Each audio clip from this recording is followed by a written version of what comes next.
Dear colleagues and friends, welcome to Prelude, a mini interview series about opera produced and presented for educational purposes by Atelier d'Excellence.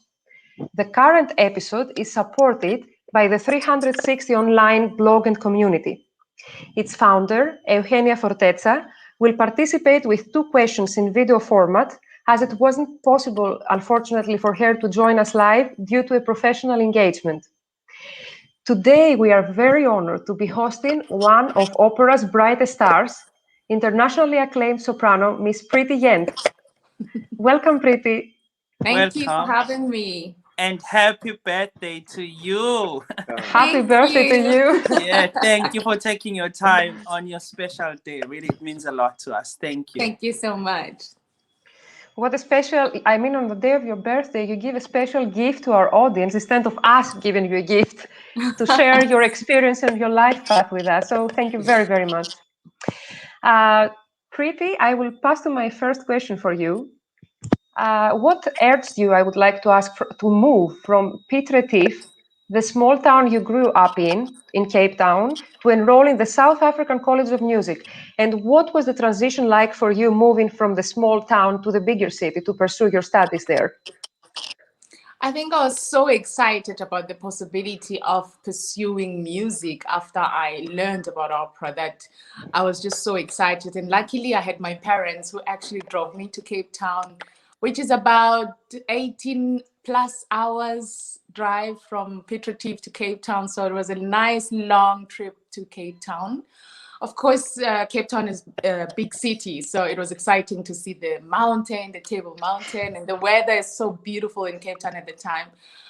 The challenge was really mostly about finding myself in an environment of people that I thought were extraordinarily talented, because I had just found out about my own talent and I felt that I wasn't good enough. I still think that, which is not true, but it's there.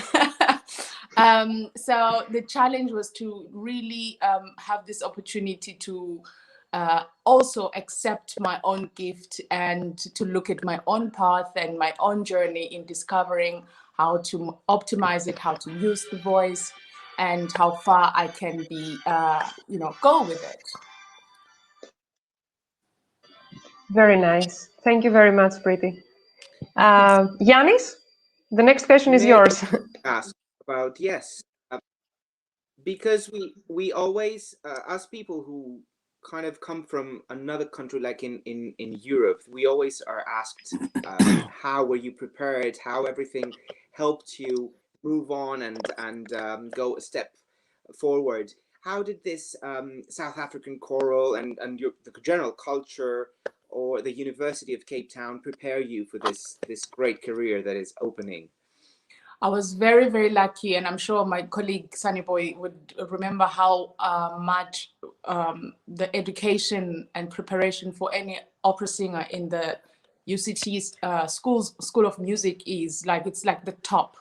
We had incredible mentors, from Angelo Gobato, who's Italian, to my voice teacher at the time, Virginia David. So that upbringing really prepared me so much that anything that I learned afterwards coming to Europe, I had already good backbone from the teachings in Cape Town. And I think the most important one that really plays a huge role for me is the fact that, Angelo would insist on learning languages, the importance of speaking Italian, the importance of speaking all these languages that we get to sing, because they really contribute to the totality and the confidence for yourself as you are, interpreting whatever role that you might be interpreting. But at the very same time, the study about ways of communicating as an artist on stage, how to be on stage, how to work, how to prepare yourself scenically on stage. And those are the things that I think when I eventually went to Milano, that kind of concentration was not that much compared to South Africa. So in a way, when I came overseas, I was a bit more advanced in that sense. Oh, wow. Since you're talking about, you just mentioned Professor Angelo Kubata. So many of people here might not know him. He's the we call him the guru of opera in South Africa. He is a professor who has helped so many South Africans, to especially black people. I don't want to sound political.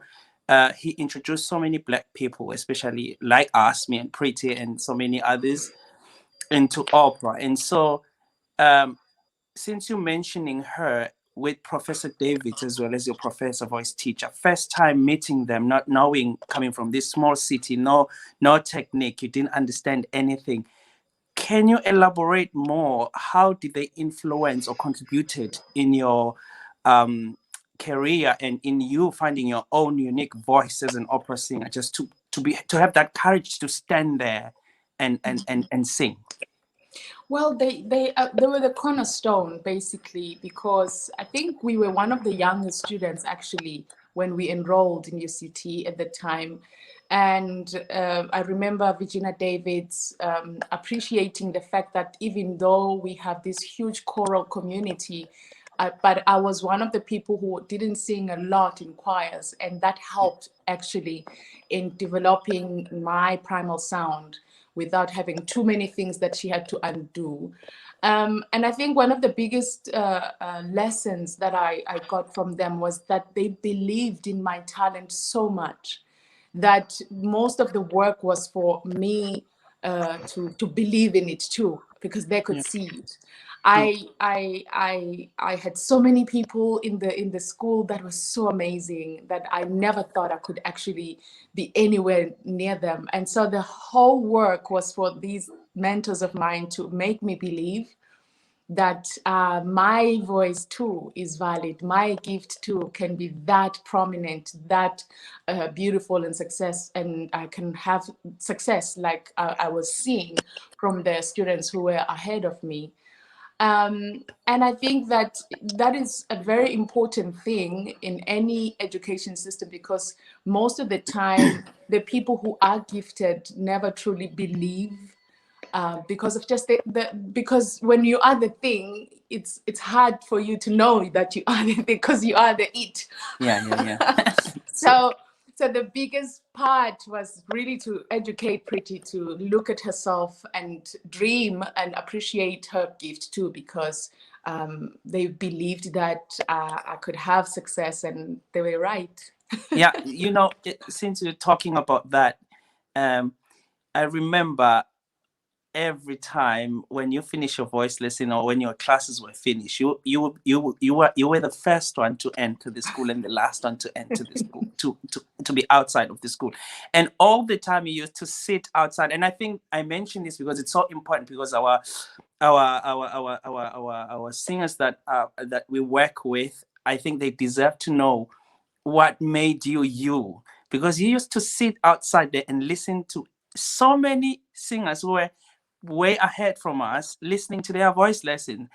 How did that help you? Did that, because so many people don't know this story about you, that you used to sit there, literally sit at the Sun City and just listening to, because your voice teacher's class was just right by the way to go Yes. out of school, so you could hear everything. Absolutely. Yeah. I think I understood, like, the hunger that I had for growth was so much that I wanted to make sure that I don't miss anything that can help me be a better singer. And I was so hungry. I am still hungry. I did the same when I got to Milano. I would be in every rehearsal. Actually, Juan Diego would joke and say, Pretty, does she have a bed in the theater? Because she's here every time. I'm there when there's an orchestra rehearsal. I'm there when there's because I think I just wanted to understand what is this magic. Yeah. And how I can be part of it, because that is what drew me to this incredible art form, the possibility of being part of something so supernatural, And I think that helped me a lot, Sunny Boy, because it also taught me to acknowledge other people's gifts, but also at the very same time, not to diminish mine or to belittle mine. Because our industry is full of greatness everywhere. you're not the only person who's great in the room. Every gift has incredible excellence. So you have to be comfortable with being amongst greatness without actually making yourself small. And so I think those were the lessons that were very, very important for me to instill right there from the beginning, that yes, I can learn from the most gifted one to the least gifted one, but everybody is valuable and you can learn from anybody.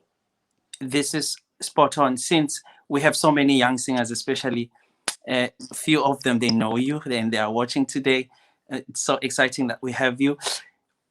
What would you say to those ones who are at school right now during this terrible time? Would you say being patient is what helped you to become who you are today? I mean, from school, being at the university. At the university, I think one of the things that helped me a lot was the fact that I was never too afraid to try anything. I understood that it was my time to learn, and I'm going to make sure that I learn as much as possible. So that meant that every try would be a hit or miss, but my learning process will still move forward, because when you try, you are never the same. You grow. Even if your colleagues can laugh at you and make fun of you because, they are doing it better than you. But I wanted to learn to trust my process of growth, because it was my inheritance to learn. I was there to learn, and I needed to make sure that I use each and every opportunity to learn. Actually, one of my colleagues would actually make fun of me and say, Pretty takes everything so serious, But for me, the smallest of tasks, I wanted to make it special. The biggest of tasks, like nothing for me was just there. No, I wanted to make sure that it's done right, and I use that opportunity for growth. So I would say that that process of your growth is very important, and don't let anybody steal that possibility, because it's your time to learn. And patience, yes, but also being very smart, being very aware on how to navigate. See if you are being, if you're getting better, and if you're not getting better, what can I do to be better? And what can I do to improve? And also not forgetting the joy of the process, because the learning process it's that joy. Thank you for that, and I'm sure a lot of people are learning from that. I guess my next question will be, as you were the first artist in the history of Belvedere competition to win the first prize in every category. Also, you went on to win first prize of Opera, among many other prizes you've been awarded with. Do you think competition played a big role in your career? Absolutely. I actually strategically used competitions, because I was, as I had mentioned a little earlier, that when I got to the University of Cape Town and saw these amazing artists, incredible talent, I asked myself, why are they not going overseas? Because they deserved an international careers. And then I said to myself, what can I do to get myself overseas? And obviously, the impediment was finances, and so I had to think of a way that would allow me to get overseas and at least maybe ask for sponsorship for a return ticket. And then, so instead of asking for a huge amount of money to do audition tours overseas, so I thought if I used competitions, I could use them as a way to audition. But I had to be very clear that I'm not competing to win. I'm not competing with I'm actually coming from South Africa saying, I've just found out that I have this.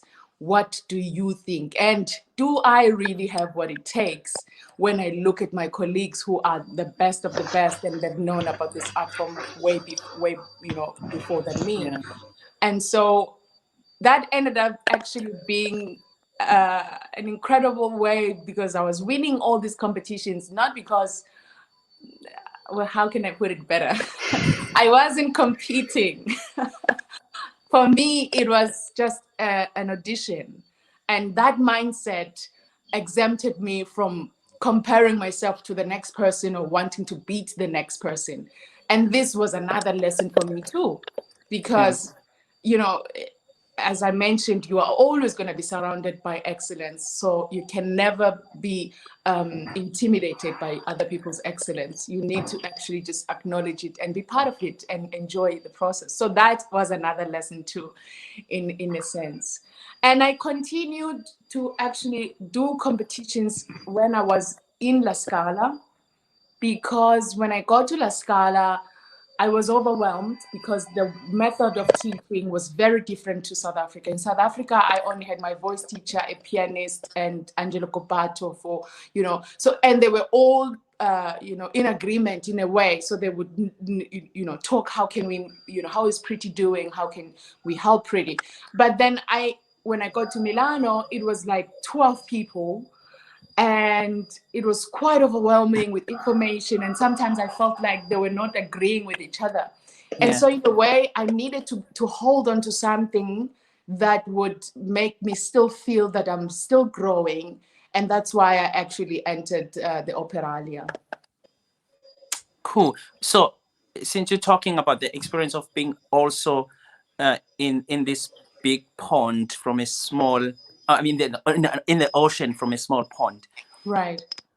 Do you think people were ready to hear something unique like you have as a, and now I don't mean to be political as well, as a Black singer? Do you think people were ready for something fresh like you? I think human beings are never ready for something new. We're always comfortable with what we know. And so, and this I have to thank my parents, because the way I was brought up in a loving environment that made me, you know that even if you can be the different person in the room, you're not going to look at the next person in a different way. So love is a big part of who I am and how I grew up and how I would like the world also to perceive. And I knew, Sunny Boy, that, okay, it is a new territory, yes. And not just for Pretty, but for you too, La Scala, you know, to have me as your first Black artist in the history of your theater. So we are just going to learn together. So that was the attitude that I had. And this obviously comes from home, you know, because if I was always going to be the person feeling out of place, it was going to be impossible for me to even make a career, you know. Well, and so our shared love for the art form, ultimately from our gifts, made us comfortable with the new. wow. Because ultimately, it has always been about the music. It doesn't get better than what you just said, that you were not there. You were full aware that you were going to a place where you know it's not your place, but then you made it comfortable for you, and you also understood the other side as well, that, you know, learn something from me as much as I will learn something from you. I think this is something that is very important for our young singers, because we tend to forget that we are different nations and we all go through different difficulties. And of course, when you are thrown in this huge business that is hard enough, and you are just, one has to be ready for criticism and all these other things, there's so much going on. It is so important to always stay positive and understanding that so many people need to understand who you are, where you come from, as much as they are willing to understand who you are and where you come from. And I think that's a big thing. It is also because you are always going to be surrounded by the creative space is a space of faith. Yeah. And it can be quite intimidating to be in that space, but that's the environment.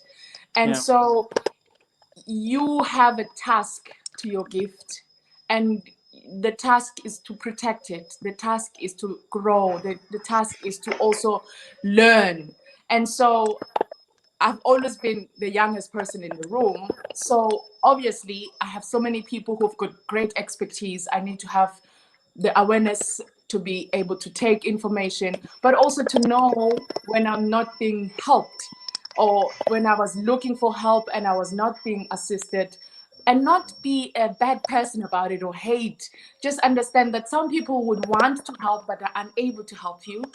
And sometimes you are going to need help, and in places that probably you're not going to be helped.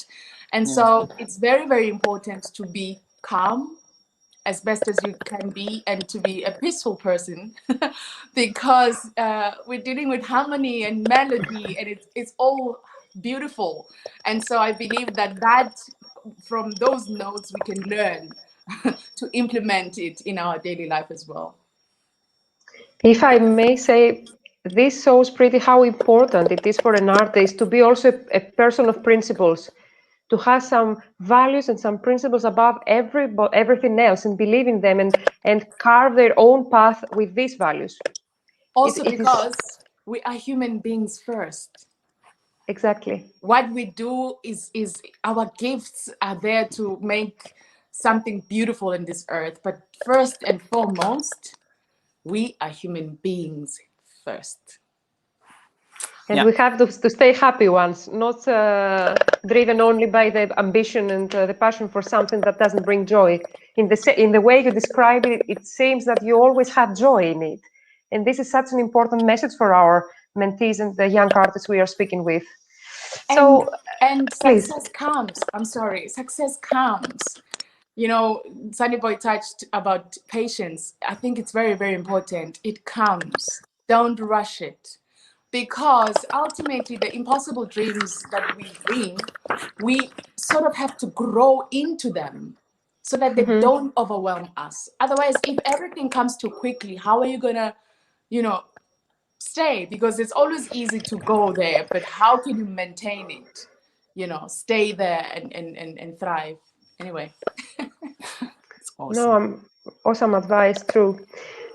We will go back with the next question to your years in Milano, when you found yourself from Cape Town to Italy as a member of the Young Artist program of the Teatro alla Scala. And wanted to ask you, what kind of challenges did you face at this point in terms of the language and having multiple mentors together? And also, how was your experience with one of your greatest mentors in the Academia, the legendary Mirella Freni? It was quite overwhelming, of course, because as I had mentioned a little bit earlier, in South Africa, I only had less than 5 people who were managing my progress. And when I got to Milano, I had more than 12 people. And so that was quite overwhelming. But at the very same time, I grew in character. And I was being challenged to know how to be strong also in character, because that's very, very important in an industry where everybody has an opinion, and whether it is well intended or not. And so I was very, very excited to have Mirella Freni there in front of us, teaching us, because we were admiring her, in CDs when I was still in Cape Town. I was like, oh my goodness, her Mimi is like the best. And now I get a chance to actually be taught by her. So I was very, very fortunate.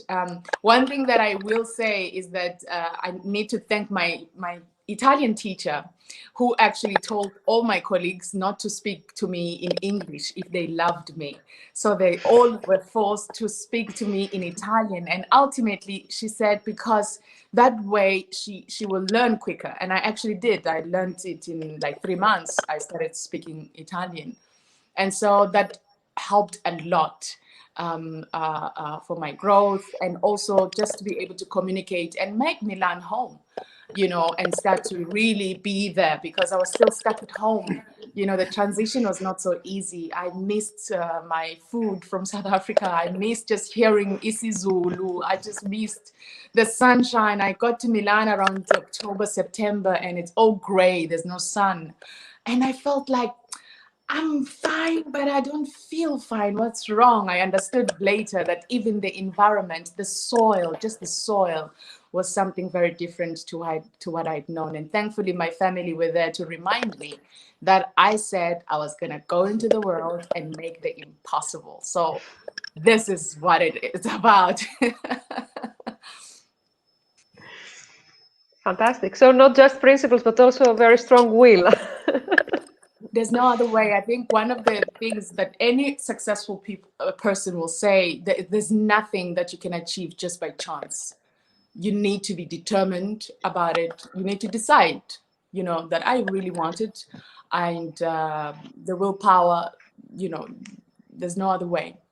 Because when it comes to singing and the voice, it's like chasing a moving target, because it grows. It doesn't stop. The growth is progressive. And so if your will is not strong enough, you're going to give up when you were just about to get it. Yeah. Since you were talking about Mirella Freni, of course, there are two other important ladies that I want you to talk about, and they have also been a significant mentoring figures for you, I think. Yeah. That was Montserrat Caballé, of course, because she's late, and the still living legend Miriella De Villa. Yes. What would you share with us about what you've learned from each one of them, and how was the relationship with you, and how did you get to know them? Okay. I will start with Montserrat Caballé. I did her competition before I went to La Scala, and so I got to know her then. And we had this incredible way of just connecting now and again, because she really believed in me pursuing the bel canto repertoire. She believed that I have what it takes. I just have to be very sure that I don't sing roles that with a voice that I will have.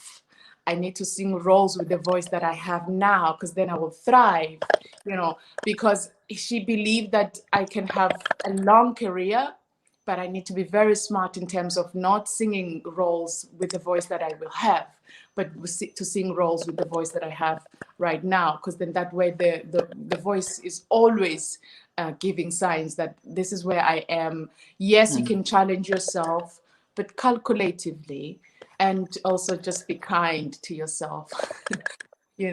As she knows that this world can be very unkind to artists who are always trying to improve and trying new things, and especially now with our modern time, where there's never a safe place to try something new, because immediately it's in the internet immediately. So she taught me to be very comfortable with being uncomfortable, that my growth will be on the global stage, and I need to have peace with that.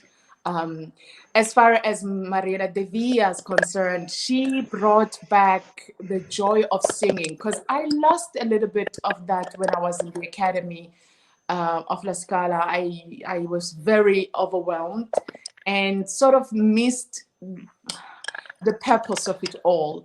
And she reminded me that whatever I had learned in South Africa was the best way forward in terms of vocal technique, and I should remember that. But also, she was so generous about her way of teaching and making me believe that she's not the only person who does this incredible way of singing. I can do it too.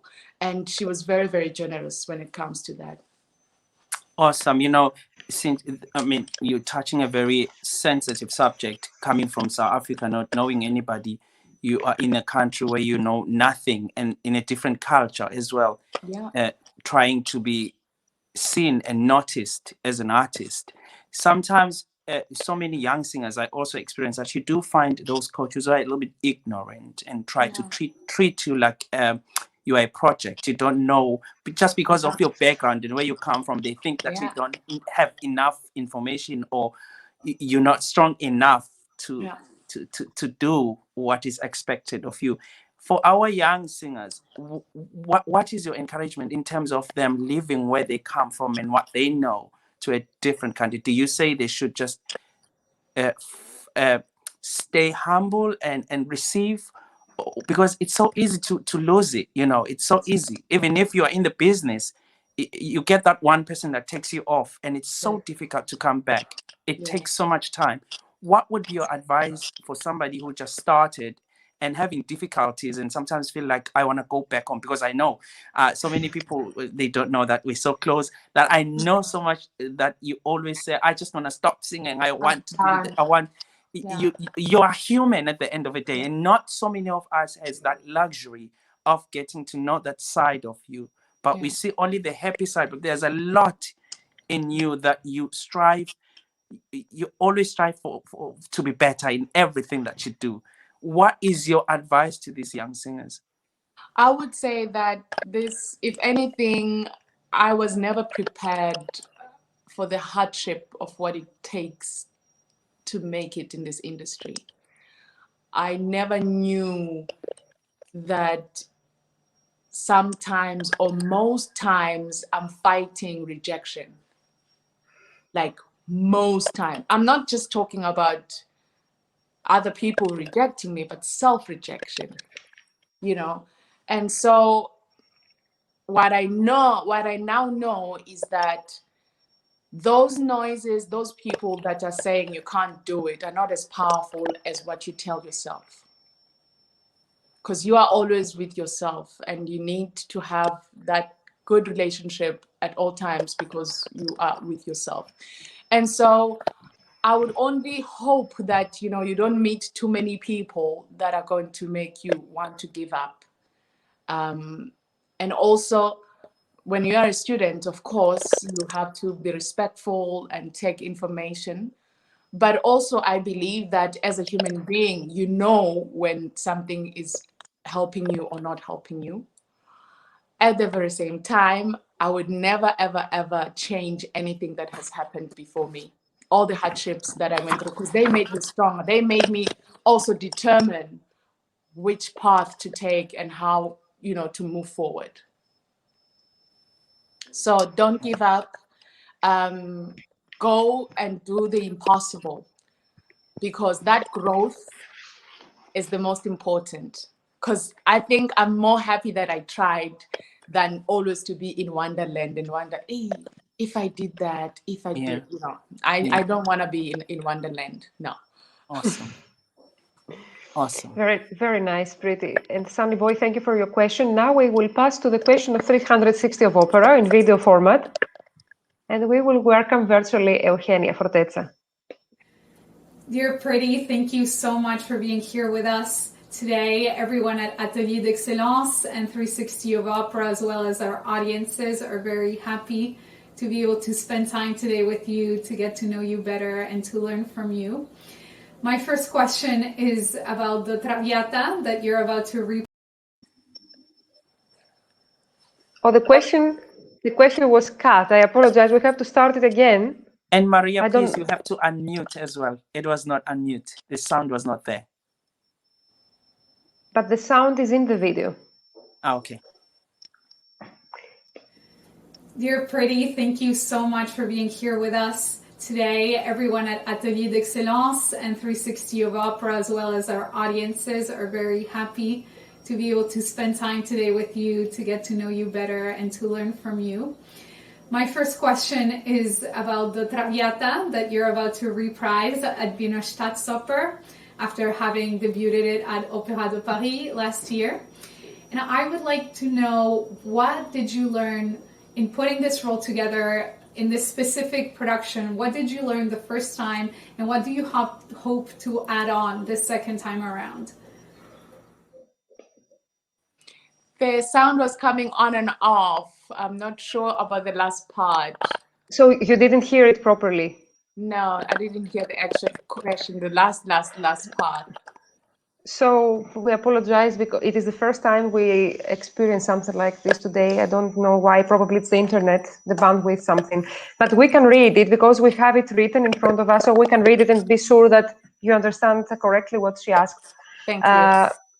So the question is, you are about to reprise the role of Traviata at the Wiener Staatsoper after debuting the role last year at Opéra de Paris. What did you learn in putting together this role for first time, and what do you hope to achieve further now? Well, firstly, I love the production so much, and I was very happy to have such a beautifully thought of a modern production of this Traviata in Paris. and now to be co-produced here in Vienna. Violetta is one of the most incredibly complex, deep, and very, very challenging soprano roles.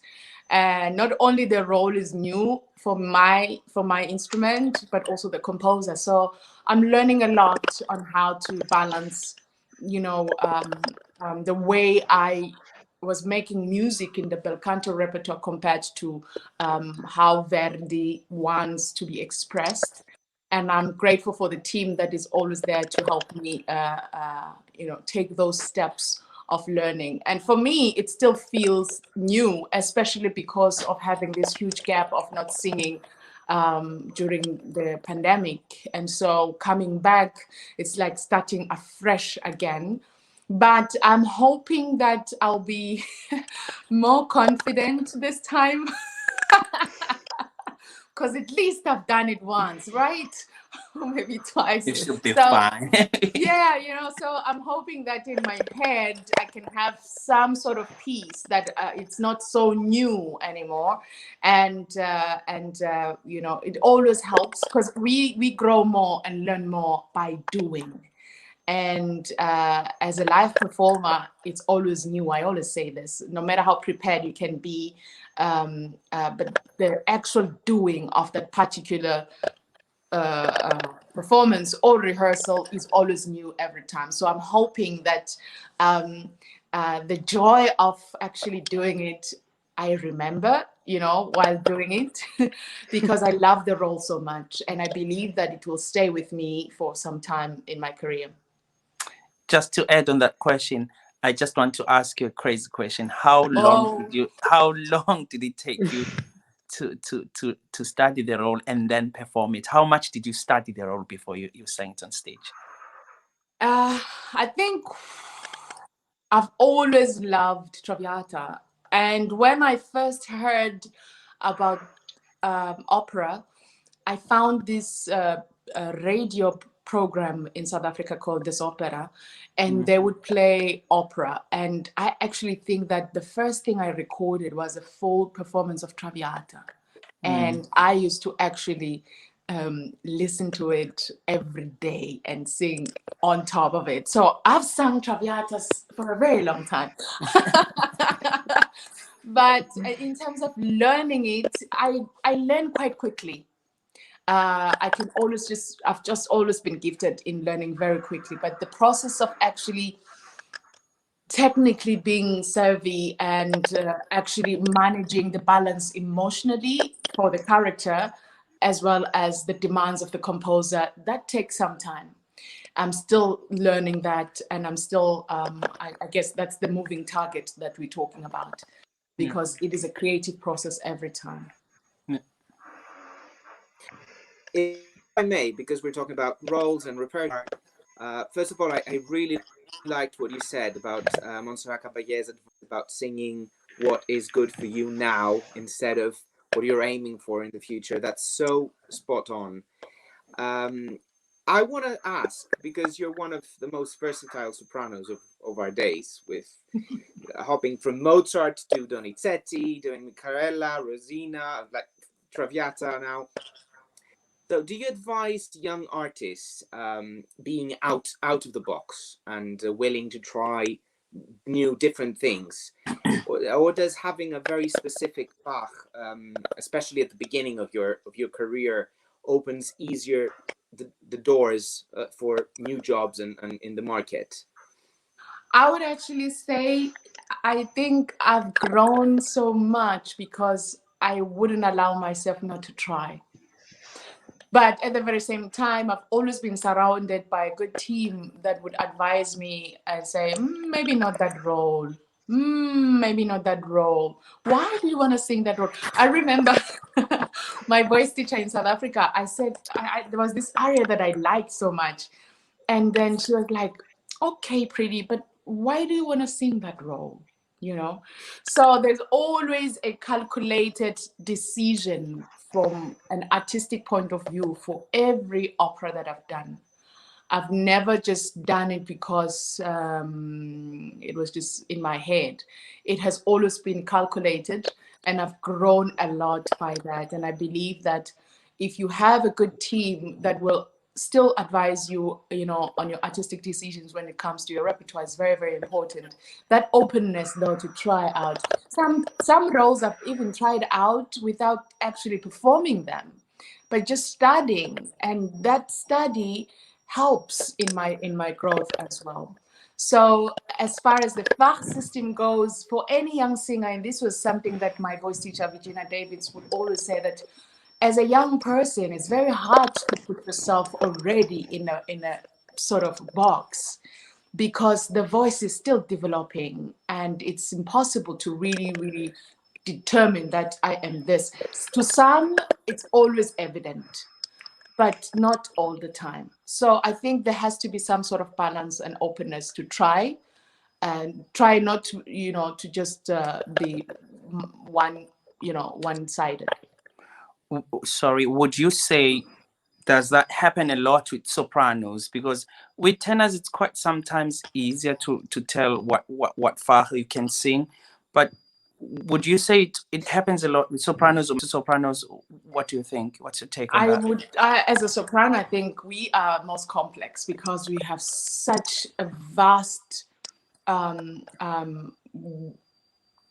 capacity of instruments. Like no soprano sounds like the next, and yet there are so many things that are possible, and are always a mystery for the female voice, I guess.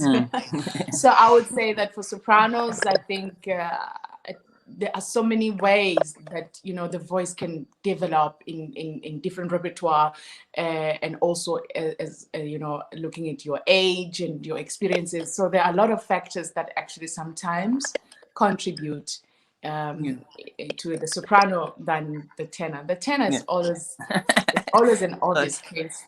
I mean, since we're talking about roles, I know you started singing so many roles from South Africa, the University of Cape Town, in collaboration with Cape Town Opera. I know, I remember your first role. I think your first role was Le Note di Figaro, right? Yes. Countessa, and then after that, so many people don't know about this, and now I'm being very noisy, very naughty. After that, you had to do Così fan tutte, and I remember the challenge you had in terms of weight loss and the costume, because of you didn't do that purposely, but the production required that. Yeah. What gave you that courage at a university level for you to just go in full force with losing weight after a short period of time, to be in a bathing suit for Diligi?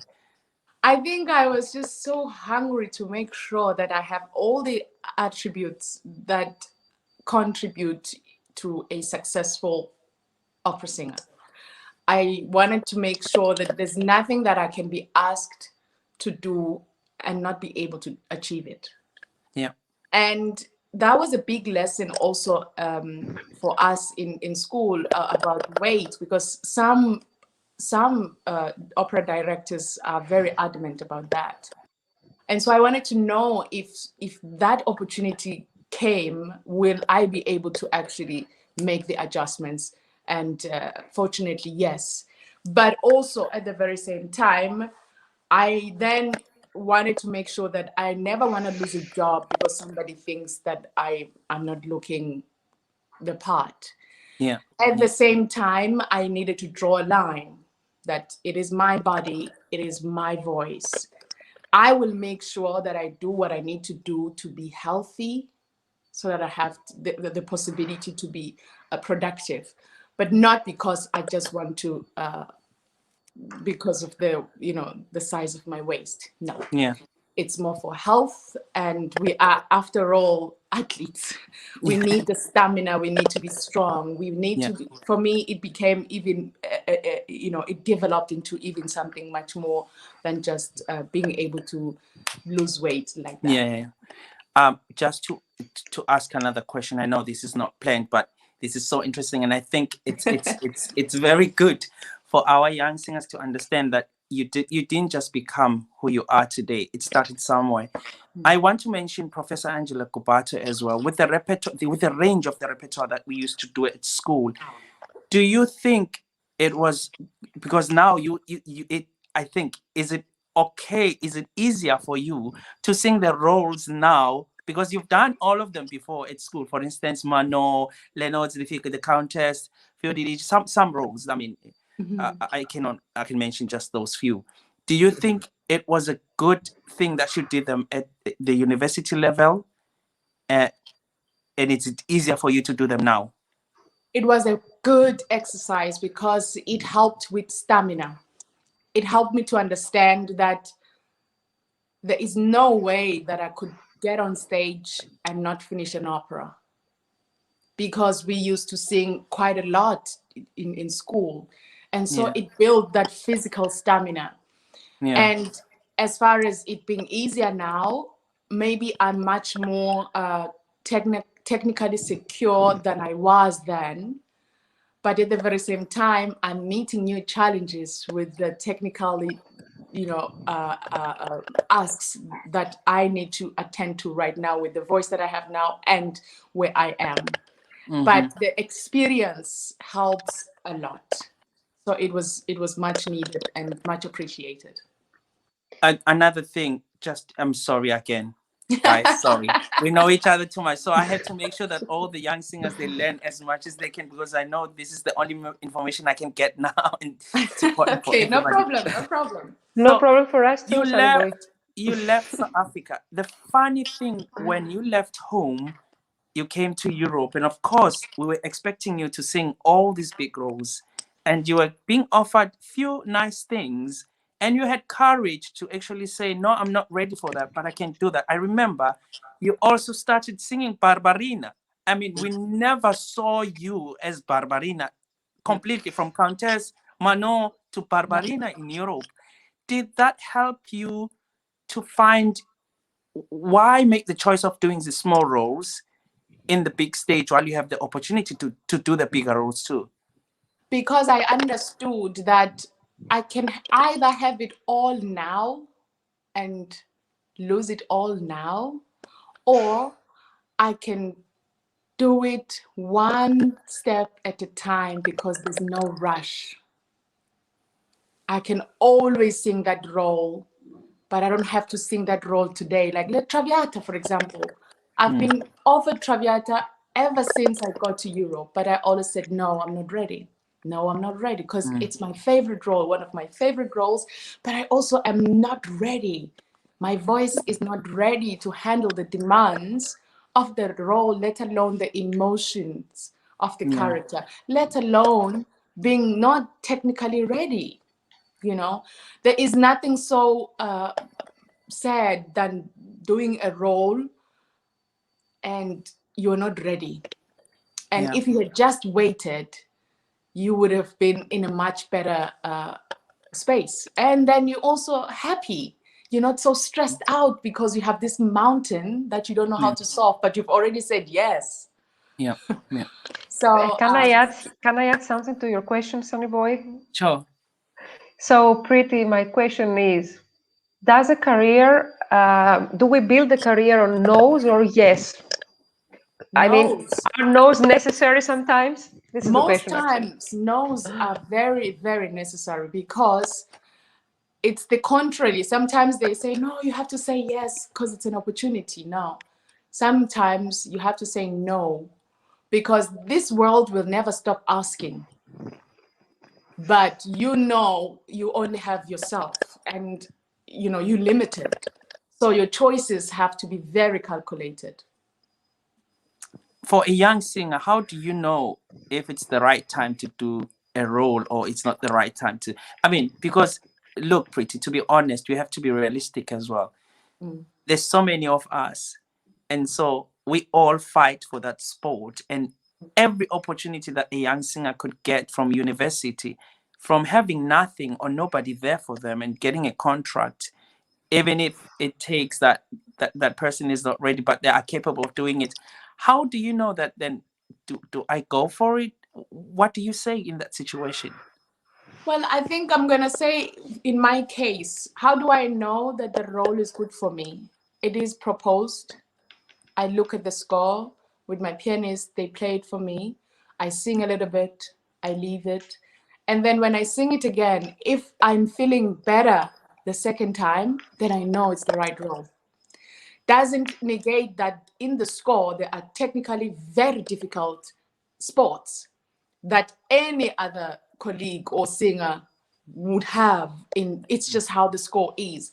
So you have to, I have always known that, okay, I need to learn this role, because every time I sing it, I listen to it, I feel that it's getting better each time. But if I get a proposal and then I sing the role and then I sing it again, like going through it, and it becomes difficult, then I know it's not the role for me. It's so funny that you say that. I remember when I came to see Barbarina in La Scala, you were warming up with Lucia, already starting to rehearse Lucia to sing all the scene which with the big notes. It was the cadenza, I think. It was for me, in the Lucia, the Regnava nel silenzio cavalletto was the most difficult. Yeah, with the trill. I remember that. And it's so fascinating that you say all these things. And I think it's valid enough to all our young singers that, you are such a great inspiration and a good example of how to study, how to say, I am ready for a role. Then you have to always go to the difficult parts and rehearse and rehearse and rehearse and go back to the role that you do that is small. You have more stamina. In that way, you're building progress on the other side as well. And I think your hard work and hardships that you faced made you who you are today. Because I always get mad when people are saying you're lucky. Yeah, I get a little bit frustrated because they I'm have no never idea. lucky. Nobody is lucky. You are a singer. You get that because it's so tough and it's a harsh industry. Yeah. And so there's no luck. Of course, there is a luck when you get somebody that will represent you if they like you. But to get a job, nobody is lucky to get a job. You get a job because you work hard for it. You sing well enough that they see that you're capable of doing it. And so I think to our young singers, really, you are such an inspiration. I wish we can just open the whole book and let them see you rehearsing, Lucia at that early stage, singing Manon from that early stage, and look at you now. What do you say to yourself, taking all the stuff that you've done before and you got to do all these roles now? What do you say? Do you sometimes give yourself credit for achieving what you've achieved till now? I know. I know. That's why I'm asking. That's why I'm asking. But I'm learning to thank myself for making those hard choices, because they contributed a lot in my growth. I remember just thinking, I don't sleep, not because I'm stressed out, but I want to know, how can I do this better? How can I make that phrase much more, because I've always wanted to keep my authenticity as an artist and honesty. Yeah.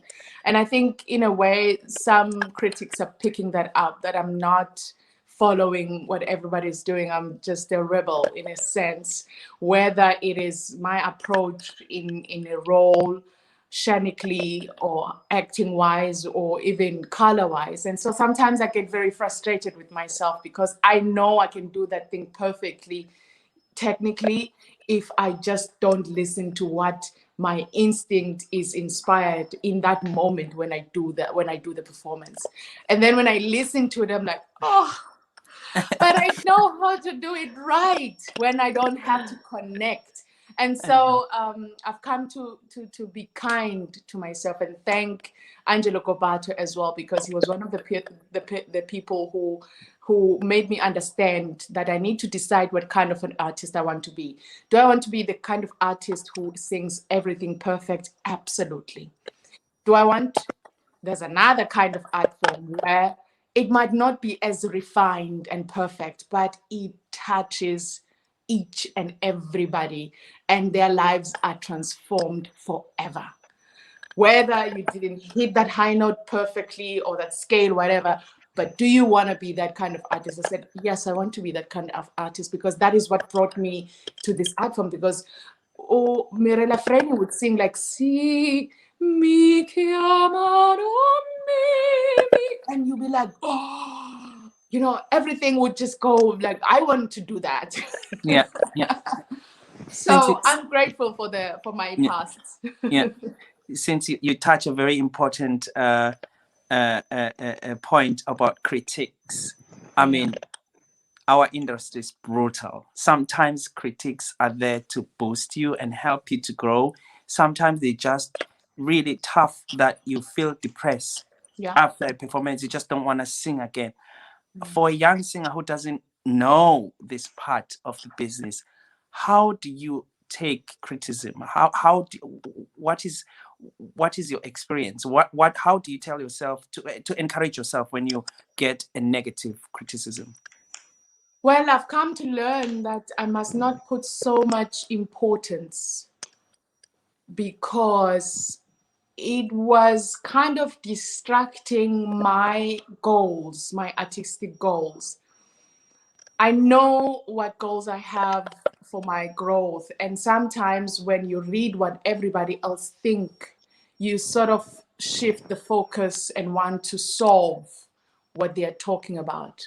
And so even if it's a good or a bad critic, I started not to pay too much attention on it, because it was affecting my focus into my artistic growth. Because as much as everybody has an opinion, you too, you have your own opinion about your growth and how you want to go about to grow. And they may be right, they may not be right, but it is their opinion and it's their job. Yes, you have your own job too that you need to focus on, and to keep going, moving forward. So concentrating ourselves, pretty, right? Not to what is happening outside of us. Yeah, because you have a team of people that you know their opinion matters, because they know you and they know what you can achieve, and they know exactly what you were going through during that particular time, then that the critic gave you a red card, basically, you know. So just have keep your circle. I call mine the pretty army, the people that I know that know me, and are always there, to also allow me to have the courage to try out things and grow, because for me the most important is growth, and I can only do that when I perform. Because everybody can sing in the shower and get it right in a safe space, but actually being in the arena is where the true growth is. Also, I just want to ask another question, since we're talking about, we're talking about composers. Which composer do you prefer to sing the most? Rossini, Donizetti? Rossini, my friend. I love him so much. Rossini has been a huge part in my vocal growth and development. Actually, is a big part of my growth has been from him. Although I know my soul loves Bellini. Yeah. Bellini love. There's a huge Bellini love there. And cool. So, shall we pass to the conductor's perspective with Yannis? Yes. Sure. Yes, you've been talking about the people who help you with their advice, and I think this is the most important, because we talk about the critics and how you kind of listen to them with some doubt, or when you're driven enough, you don't even need that. You know what you're doing. But at the same time, I want to ask, what do you feel that conductors, because you've worked with many of the greatest conductors of our time, what do you think they are requiring from you, from singers? What is that they want you mainly to do? And if you can do the opposite, what do you think is their skill, the skill that would be perfect for you to be able to follow them and be more secure and comfortable? kind of put them on the spot? On the spot, I think I would say the biggest lesson that I'm seeing from any of them is that they appreciate preparedness, that a singer comes prepared. And I always want to make sure that when I enter the rehearsal room, I am as prepared as I can be. But then at the very same time, I'm usually the younger one in the room. So their experience, propels them not to put so much trust into a young singer because they want to help them. And so if I were the other way around, it's only when they hear me make music, then they relax and then they trust, And so if I would to put the way around, I would say I would love for them to trust us more. Yeah. Because ultimately we can be guided. But when we do, the doers know what is happening. And that plays a huge part in how we perform. The artistic choices that we do in the moment or before have a great deal about, taking advice from a person who's doing it or being told by a person who's watching. Yeah, this collaboration, this hand by hand going. I mean, I remember my teacher always used to say, I used to ask him, what should I do in this case, let's say, with the singer? And he said, you will feel it. There's no recipe. You have to trust them, or you have to guide them, or you have to find this language between you, which will work for both. Absolutely. And so I can understand from your side, it's the same. Exactly. And also as a young singer or as the singer, the relationship between the conductor and the singer is very important. That collaboration is very, very important. And so sometimes you might not be able to express yourself. So I never argue with the conductor or express myself, verbally. I always wanted to use my music making as a way to communicate to the conductor what I think I'm being inspired to. And sometimes, most times, we are actually talking the same language. So as a young singer, respect is very, very important, yes. And to take what the conductor wants is very important.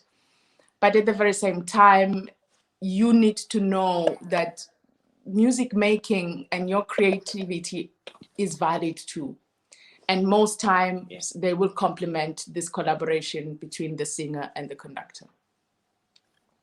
I think you've touched a very strong point when you say, especially to our young viewers, that you never argue with the conductor. You just have to speak with your musicality and what you have to offer.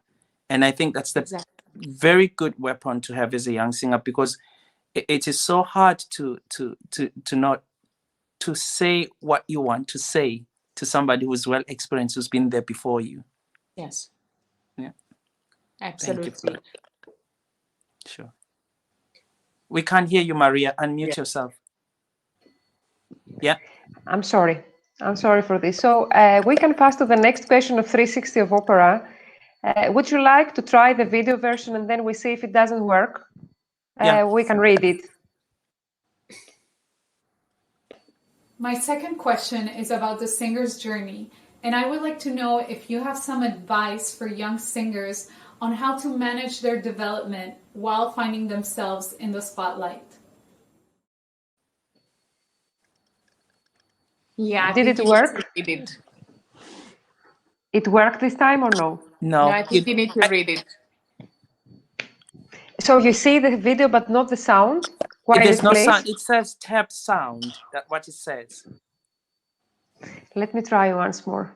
No, it cuts. My second question is about the singer's journey, and I would like to know if you have some advice for young singers on how to manage their development while finding themselves in the spotlight. So this time didn't work either? You need to read it, Maria. You have to read it because, during the video, the sound goes on and off, so it's incomplete. So when we tested it, it worked normally, but it seems we have to read it. Apologies, Eugenia, so we have to read your question. So the question is quite short, but very much to the point. She says, what do you advise? How do you advise singers to manage their development while finding themselves in the spotlight? I think it's important to have a good team. That is a very, very important thing, because when you have that feedback from people that want the best for you, then all your artistic decisions will have a much more possibility of success. And I'm not sure about spotlight, because you are always spotlight, whether you are singing at the Met or you're singing in whatever opera house. So everywhere you are in the spotlight, and it's your moment to create. And I can only hope that you find joy in that creative process. So, Preeti, when you talk about having a team, for young singers might be confused what you mean by having a team, because it is do you form how do you form the team that you want? It's the support system from your voice teacher, your vocal coach, the person who helps you to study. It's the school, you know, it's the director, it's the conductor. You know, they all form part of what it means for your performance to be a performer. Yeah. It's your family, the people who support you. It's your friends. You know, so that base of trusted people that you know have your back, especially when it comes to your vocal development, with the voice teacher, the vocal coach, and the people who help you prepare. Cool. I just wanted to ask you another random question. Since you are also a recording artist, what would you say? What is your advice? I mean, to young singers who inspire to have CDs like you, do you think is it easy to get into the recording artist field rather than the opera field? What is your advice to young singers if they want to pursue either? There is no easy way. Mm-hmm. Every kind of path to success, to your growth, is never easy. Mm-hmm. And so there are different careers, absolutely. They've got different demands. And so anything is possible when you have the willpower. You just have to make a decision about it. And know that when I decide to pursue this path, I need to overcome a lot and never give up while I'm overcoming. Can I ask something about the studio for the recordings? Do you find this environment more difficult for interpreting something instead of being on stage with the contact of people? How do you compare those situations? It's very hard. It's not easy, because I think the magic is always in the present, in the room, from one soul to the next. And that magic is like, it's like shaking hands. And so when you're performing to an empty hall, it's like you're reaching and it's cold, it's not warm. And I miss also the spontaneity that happens in the moment. That always happens when there's an audience, because I feel in the atmosphere, the reaction, you know, I'm being inspired to move this direction because of something that just happens in the moment. And so to create that also in the studio is not so easy. So you have to have even much more faith. I call it a faith game. You know, because you have to believe that somebody is receiving this. Yeah. Because it's always about giving, and it's nice when you give to receive. As much as we give to the audience, we receive so much from them too. I want to ask another question. Sorry, guys, I'm being the bad guy here. I'm speaking so much. Don't ask, sorry, do it. I know. That's the whole point. My question is, for young singers, it's quite difficult to be driven as you are, in terms of knowing exactly who what is good for them in terms of trusting either a coach or a conductor, or what can you say they should, what how should they, what should they feel to know that this person means well for them, or they wants the best for them, in terms of being in the safe environment, in terms of roles, deciding what to do? And because I think this is what we need to get to know with young singers. Sometimes we just go with the flow and we work with different people, and this one tells me this, and the next day we do this one. This is things that we encounter every day with Maria when you consult with so many of them. I want to work with this one. It's like they're jumping and hopping everywhere. And so I just want you to say, listen, what is it that they need to look for if the person works for them? Are there any signs, or how do you know that the I person is there for the right reasons? I think that character plays a huge part in any decision making when it comes to any path that you will pursue as a human being. There are things that you should know that contribute in your decision making. Wisdom is very important to see and to be aware on how to, not make the same mistakes, how to commit. You can commit to be helped by somebody and give them time. That if by this time I'm not seeing the growth that I was looking for, find ways to find other means to be helped and to still pursue going forward. Do you still have a teacher? Do you still advise people to keep a teacher? I mean, in your in your stage of the career, do you still have a teacher that you go to all the time? And say, the reason why I'm asking seriously, because these are the questions we have every day with Maria, can tell you. Singers are just sometimes a little bit slow in terms of understanding that it doesn't matter where you are and who you are. You always have to have that somebody who you trust and will always go to and remind you of what is going on. Do you advise them to do that? Absolutely, because I never stop growing. For example, in this Traviata, I searched for another mentor to learn from her. How does she make this Violetta sound so incredible? And she was generous enough to give me her time, and I've been working with her and still doing rehearsals, work 4 hours going through the role, learning tricks. So you never stop learning. So that's very, very important. Cool. Thank you. Thank you very much, both of you. I just have to add here that I received comments from people attending that they heard the 360s questions. It is only us that we can't hear them. I don't know why, but the people were able to hear, thank God. So going to the end of our conversation, unfortunately, Preeti, it's so flawless and so full of information that we don't want to stop with you today. But my last question for today has to do with social media. I think you are using them very wisely, and I have personally followed you since some years. And you have been a very influential figure for many aspiring young opera singers through your activity there. You often speak about the importance of maintaining work-life balance and mental health, despite the challenges of the operatic profession, which is really hard. How can young artists stay happy people despite dealing daily with things like the pursuit of perfection, criticism, and others' expectations of them? I would say it's very important, number one, never to compare yourself with anybody else.